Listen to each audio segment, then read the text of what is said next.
Welcome back to the We Fobs podcast. Your boy Chief Lot, guy so smooth, still in his character form in the futuristic look. Pretty dope. How you doing, guy? Doing all right, brother man. Doing all right. Yeah, we're excited to be back. I'm very, very excited to be back. This episode is personal. This is about preserving who we are and where we come from. My guest today is Liu Letuli, better known as Compton Giz, the visionary behind a documentary called The Voyage. Welcome to the show, bro. What's up, Lot? I'm just honored to be here, man. It's a pleasure to share this with the community and whoever's watching, but I'm glad to be here. For someone tuning in right now who never heard of The Voyage, what is it? This is a documentary film about the journey of Samoan people who left their islands to build a better life in the U.S. It shares real stories of hard work, family sacrifice, and how Samoan culture became part of the American history. It's first of its kind, at least that I've seen. Giz has an amazing story to tell. And I don't want to go too much into it without spilling the beans, but I'm going to just say this. Just stay tuned to what Giz has in store. Why now, though? Why is this the moment this story needs to be told? All this that we have done when we arrived here in the 50s and the 60s, they have no idea what we had to, arriving here, being overwhelmed, trying to fit in, trying to adapt and transition into the American culture. So, not only that it's a Samoan story, but it's also the American story as well. And they be able to know who they are and their worth just being in this country. What gets lost if this doesn't get made? Our kids doesn't have history. They're not going to know their history here. As much as Samoans contributed into this country, a lot of Samoans that paved the way, they don't realize we came here with nothing. We really worked hard to be able to, accomplish what we had. This film would showcase how much we not only accomplished, but how much we have grown and evolved over the years. In terms of migration, right? Like with all Right. the ish going on with freaking ICE and this administration, you bring up a good point. Like everybody who came here came from nothing. Well, a lot of us who came here came from Right. nothing, right? And that's what you're Right. trying to point out with the new documentary. It's a series, right, boys? It's a Yes, documentary series. it's a 6-episode docuseries. I pretty much wrote some of the materials. I really wrote it in prison. Got me a pen and paper, and I was just start writing things out. And I think I finally finished it like around 2010 or 2011 when I really finished writing it. So if you got some serious names attached to this, man. Buya Tribe, Troy Mhm. Polamalu, Ice-T. How does Right. something like that even come together, bro? 79, we ended up going to a church in Carson, and it's called United Samoan Church in Carson off of Double Street. And so that exposed me like all the Samoans in Carson. And Carson is like, them Samoans are like different. They had athletes. The unity was, Samoans was together. They were doing all kinds of different things. They had the Carson Banning, the rivalry. They had the Michael Allo story. I mean, there was so much Scott Park. There's so much things was going on in Carson's. I mean, of course, they have their gangs too as well, but a lot of the athletes, entertainer came up from out of there. Mhm. If I didn't move to Carson, I wouldn't have put this film together. But for me to be residents in Carson, when I moved there in '86 with my family, I wasn't able to capture this whole thing. And so sliding into that, I already met the boys at that time. They were Blue City at the time. Matter of fact, in 1985, we did a tour with Ice-T in Blue City up in San Jose Convention Center. After that era kind of went away, the LA just took a turn. I actually, when I moved to Carson in '86, well, they were in Booyah Tribe at the time. They were staying on the other side. There's a gated community called Scottsdale in Carson off of Avalon and Sepulveda. And so when I lived there, obviously I was going to connect with them. They were living on the south side and I was on the north side. And so, of course, I was there when the group first started. I probably came into the second wave. There was a first wave of Booyah with the Funky Soldiers, which it was the Booyah's first album. When you say the first wave, So that was the original, right? That was like when they first that's started. the original, the hit squad with the Funky Soldiers, the Booyah Tribe at that time. That was the new Funky Nation album. So some disagreement that kind of like fell apart. in some kind of way. And then I came into the second part of it, which is the Tribe Kings, consists of me, Michael Allo, Alan Toe, Gotti, and Godfather. So if you hear music like Chilling on the West Side, pretty much us on the doing the background vocals for it. We ended up doing background vocals for Kid Frost too, as well, called The Thin Line, and we performed with Kid Frost at Arsenio Hall. Yeah, that's pretty much my scope of being in entertainment. These brothers actually embraced me into it. And so I was exposed to the entertainment as a youngster. These relationships kind of helped me with this film later on down the line with my life. And so that's how all this connections came about. But you also got Troy Polamalu on the documentary. How does he play in this whole thing as well? Our co executive producer is Tadao. Tadao is pretty much he's wired in or connected into the Polynesians, Pacific Islanders community. He does a lot of executive protection in Hollywood. I couldn't have done this film without the team that I have. I couldn't do it all by myself. So, kudos to Tadao. He plays a big, major part into this film. And so, but yeah, man, Troy has a lot to do with it. These are just different layers of Samoans getting into different layers of the culture and transition into the American culture that really display and highlight Samoans. This is so important because it still ties to the original story of how what we like to call a young coconut come out to the States and culture shock with the way things are out here and just live through life and then deal with consequences. And now that you could reflect back and then everything else kind of unfold. I think at that point, this is when this part of the story really took this to a whole nother level because we weren't just focusing on from the streets to the music side of things. Then we went into like Troy Malu, and that's the sports stuff. And this is where it grows. And it's not just you either. There's a full production team behind this, right? How did you build that? And who are the people making this happen, bro? As yourself, I knew Lisa from my past. And Gib, I believe that when me and Gib started this in 2000, what is it, 2019, it was me, Gib, and a producer. I'm not going to say his name. And so when we shot the Malibu piece while I'm walking, the beach, we did that. And so once we did that, okay, cool. The first interview we did was Cobra from Booyah Tribe, and we did Pastor Daniels. So after they were done, then we get a phone call from the producer. He was kind of like, "Hey, listen, man, I got a lot of things going on. I got a lot on my plate." So he kind of exited and left me and Gib. And then remember, he introduced me to Gib. I met Gib in 2019. And so from that point on, we started talking like, "Hey, dude, what are we going to do?" I said, "Well, shoot, the script is already written out. Let's just keep shooting." And so that's how everything really kick-started was it wasn't for Gib, I don't think I would have got to where it is today. We started off with no budget. Whatever we had in our pocket, we spent it on ourselves because we believed into this whole project. And so we've been shooting without a budget. And all the way till now, we've been using our money. And now, now we need the funds to really finish it up and wrap this whole project together. But that's why it took so long, but we're here. And Tarao too. Tarao is very connected. He's pretty sharp too as well. He has a lot to bring to the film as well. His knowledge and as well as you lot. You graduate from Los Angeles Film School. All you guys got resources and connections into the Hollywood film industry. And so, without you guys, all this wouldn't have came about to where it is today. And I appreciate you guys. Actually, I got a correction, man. I met him prior to 2019. I think I met him in 2015 or 16, but we shot the first interviews in Okay. 2019. Okay. Bro, listen, when I first met Giz, Humble had hair, bro. So that was a minute ago. You know what I'm saying? So,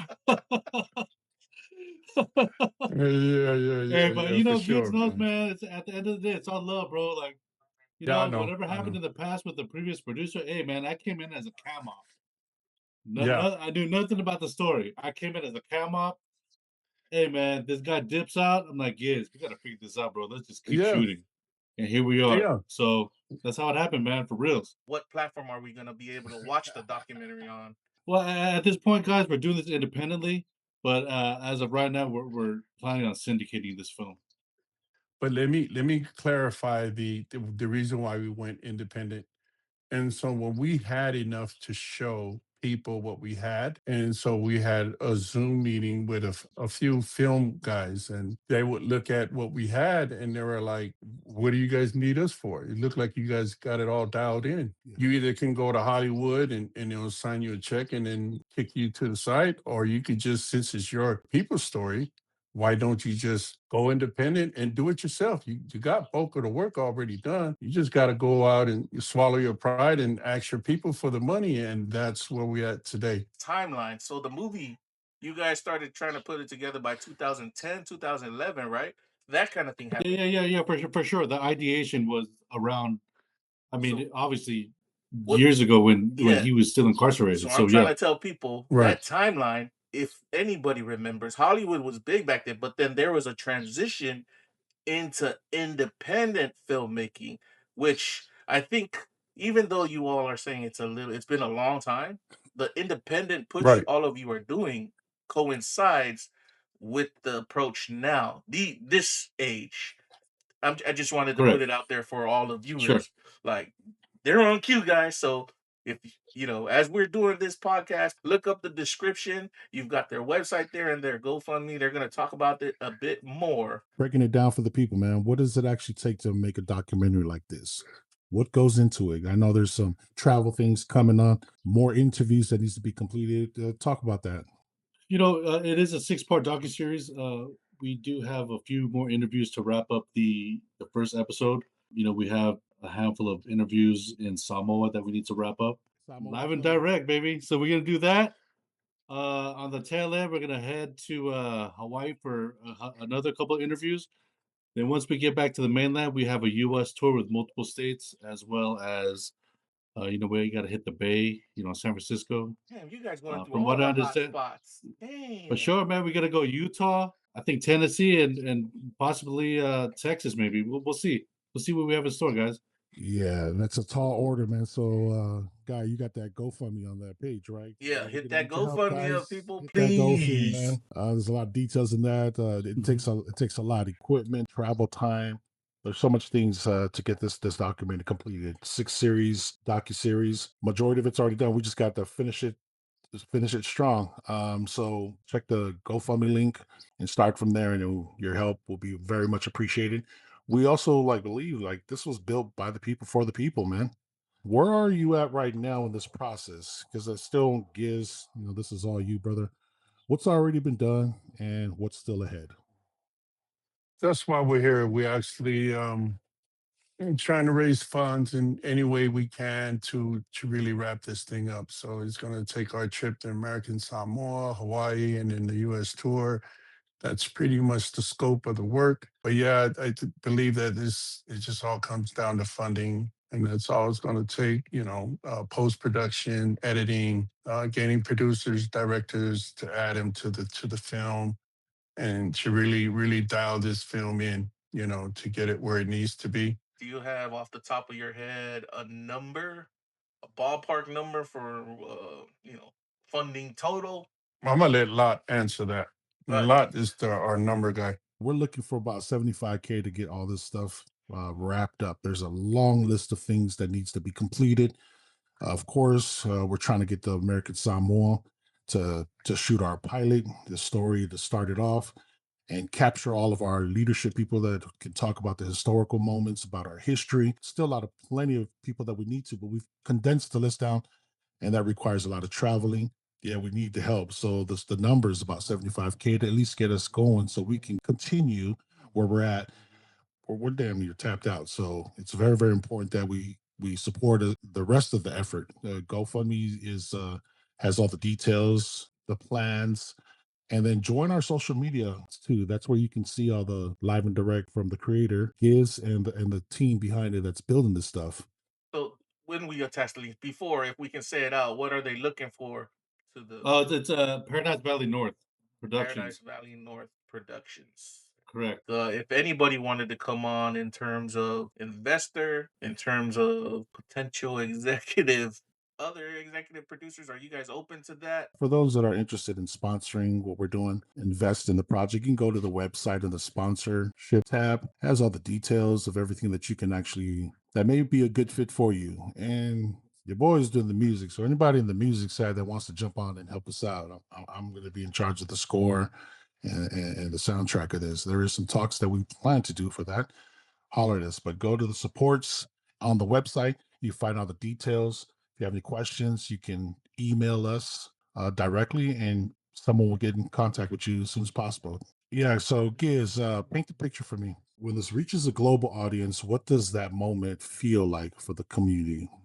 This film honors the sacrifice of those who left the islands to create a better opportunity for future generation. The Voyage will tells our story with pride so our children and the world understand where we come from. This is paying tribute to all those that are long gone. And, of course, there's a lot of A-list Samoans and Pacific Islander have passed on and we're moving on without even acknowledge them. And not only that too, and so this whole film is dedicated to the men and women in the military because without their sacrifice, I wouldn't have what I have today. I wouldn't be able to have the opportunity to be in this country and have the freedom to live my life and knowing that someone's been going through and putting in work all these years in the military. I believe that we need to acknowledge them. And this film is really wrapped up to dedicate it to them and how far we came, Facts. So, Facts. yeah.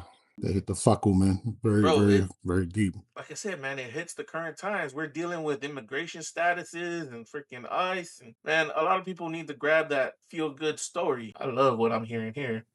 I mean, there's so many things to cut this film. I mean, honoring our parents, you don't necessarily to have a Hollywood resume to be part of this. This is a project that you can get the community involved in it and just tell the story of our people that don't have a voice. Where are we showcasing, guys? Like, where do you guys have it planned? Is it going to be all throughout the U.S., theaters?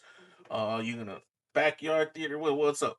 We're going to take it as it comes. We haven't really stretched it out that far, but once we put it together, we'll probably have a film screen. Of course, it's going to be in Los Angeles, and just see what the people think, and then go from there. We just take one thing at a time.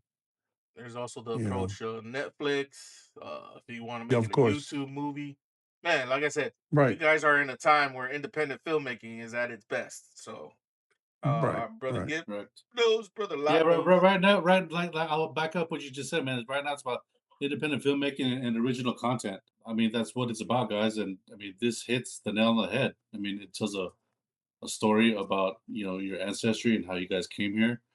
It's going to show how your A-list celebrities got to where they're at. You know what I'm saying? So it's a great thing, and I'm excited for you to see it. Ladies and gentlemen, that's The Voyage. And if anything he said tonight moved you, that's not an accident. That's the power of the story being told by the right people at the right time. The link to support the GoFundMe is in the bio, in the comments. Go find it, share it, and be part of something real. Giz, respect to you for what you are building. And to everyone watching, this is what We Five is about, amplifying the stories that matter. We'll see you guys in the next episode. Lofatu, thank you so much, guys. We out. Yeah. We fought from a far place to the top now. Feel the rhythm.